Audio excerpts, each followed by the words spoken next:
In the world of elite football, there is an unwritten law. Time eventually wins. Most players begin their decline at 30, and by 35, they are usually a memory, a name on the back of a vintage shirt. But in the early 2000s, AC Milan decided to challenge the laws of biology. While the rest of Europe was looking for the next teenage sensation, Milan was doubling down on its veterans. They weren't just keeping these legends, they were perfecting them. This is the story of the Milan Lab, a high-tech, secretive sanctuary where science met sport and where the sunset of a career was postponed for a decade.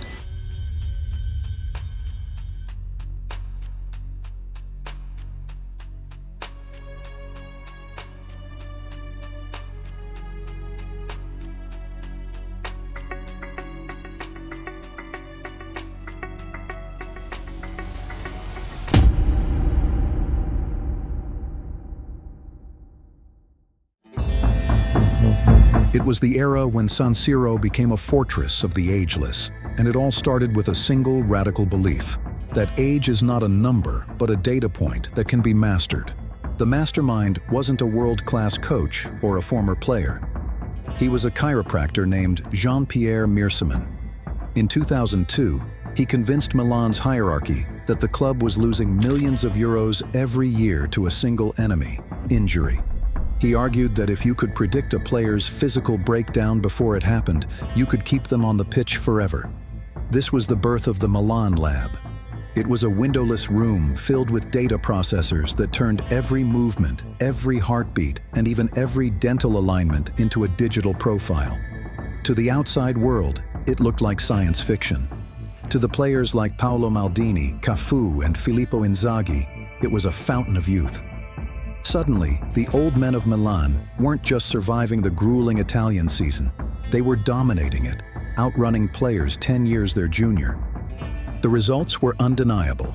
Under the lab's watchful eye, Paolo Maldini played until he was 41, lifting the Champions League trophy as a captain at an age when most of his peers had been retired for a decade.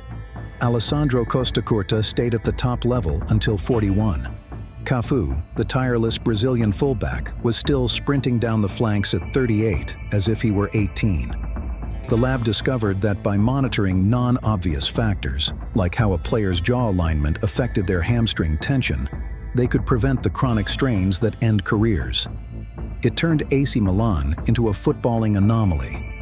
While rival teams were constantly rotating squads due to fatigue, Milan's immortals were playing 50 games a season. They weren't just a team, they were a biological marvel that made the rest of the world look fragile. As the trophies began to pile up, a psychological shift occurred across Europe. When teams faced Milan, they weren't just playing against 11 men, they were playing against a machine that refused to break. The lab had created an aura of invincibility. Opponents watched in disbelief as Maldini and Nesta navigated 90 minutes with the composure of statues, never looking out of breath, never showing a hint of fatigue. Inside the Milanello training ground, the players became obsessed with their data. They weren't just checking the tactics board, they were checking their readiness scores. It created a culture where the players believed they had discovered a cheat code for professional sports. This absolute confidence was the fuel for their European dominance. It allowed them to play with a slow, rhythmic patience, knowing that while their younger opponents would eventually tire and fade, the Milan veterans would still be standing when the final whistle blew. This physical certainty allowed Carlo Ancelotti to conduct a tactical experiment that most coaches wouldn't dare. Because his veterans didn't need to be rotated, he built a midfield of pure architects: Pirlo, Seedorf, Gattuso, and Rui Costa. It was a lineup that lacked the raw, youthful speed of the Premier League, but it possessed an intellectual endurance that was unmatched.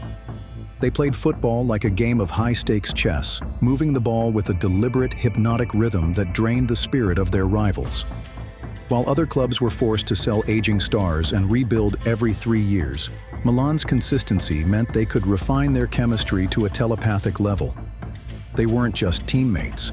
They were a collective brain that had been thinking together for half a decade.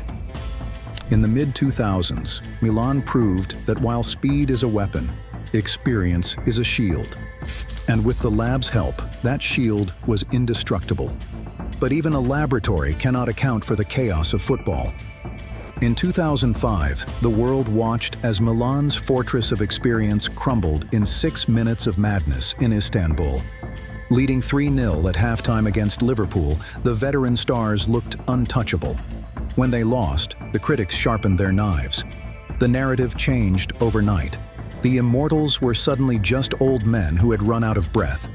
The Milan lab was dismissed as a pseudoscience that couldn't protect against a collapse of the spirit. It was the ultimate test of the project's philosophy. A younger team might have been dismantled, sold off, and rebuilt from scratch. But Milan did the opposite. They doubled down on their aging core, trusting that the data and the discipline of their veterans would provide the ultimate redemption.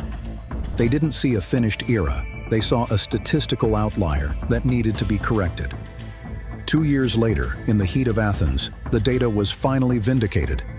Milan stood in the tunnel for another Champions League final, once again facing Liverpool. But this time, the team was even older. With an average age of over 31, the oldest starting 11 to ever win a Champions League final, they looked like a relic of the past compared to the high-energy youth of the modern game. Yet, as the match wore on, the science of the Milan lab became visible to the world. While Liverpool pressed and hurried, Milan remained serene. They moved with a biological efficiency that made every step count. Pippo Inzaghi, at 33, possessed the sharpness of a teenager, ghosting into positions that defied his physical years to score twice. When the final whistle blew, it wasn't just a trophy for the cabinet, it was proof of concept.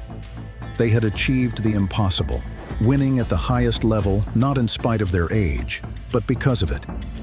It was the crowning moment for Mirsaman and his computers, a signal to the world that the human peak was no longer a fixed point, but a boundary that could be pushed back through sheer discipline and data. But time, though it can be delayed, remains undefeated. By the end of the decade, the magic of the Milan lab began to fade. The footballing world was changing. The game was becoming faster, more chaotic, and more reliant on high-intensity pressing than tactical patience. The lab's data could maintain the muscles of a legend, but it couldn't give them back the explosive pace required for a new era of the sport. As the great pillars of the dressing room, Maldini, Seedorf, and Nesta, finally stepped away, the club found that it hadn't just lost players, it had lost its identity. The lab had been so successful at preserving the past that the club had forgotten how to build for the future. The secretive computers and the dental checks remained, but the soul of the project lived within that specific, extraordinary generation of men. When they left, the aura of the immortals vanished, leaving behind a club that was suddenly forced to face its own mortality in a world that had moved on. The Milan lab proved that the peak of a career is not a fixed date, but a state of mind and a triumph of science. It showed us that legends don't have to fade away, they can be preserved. If you want more football stories about icons, the science of the game, and the moments where great eras finally reach their end, subscribe.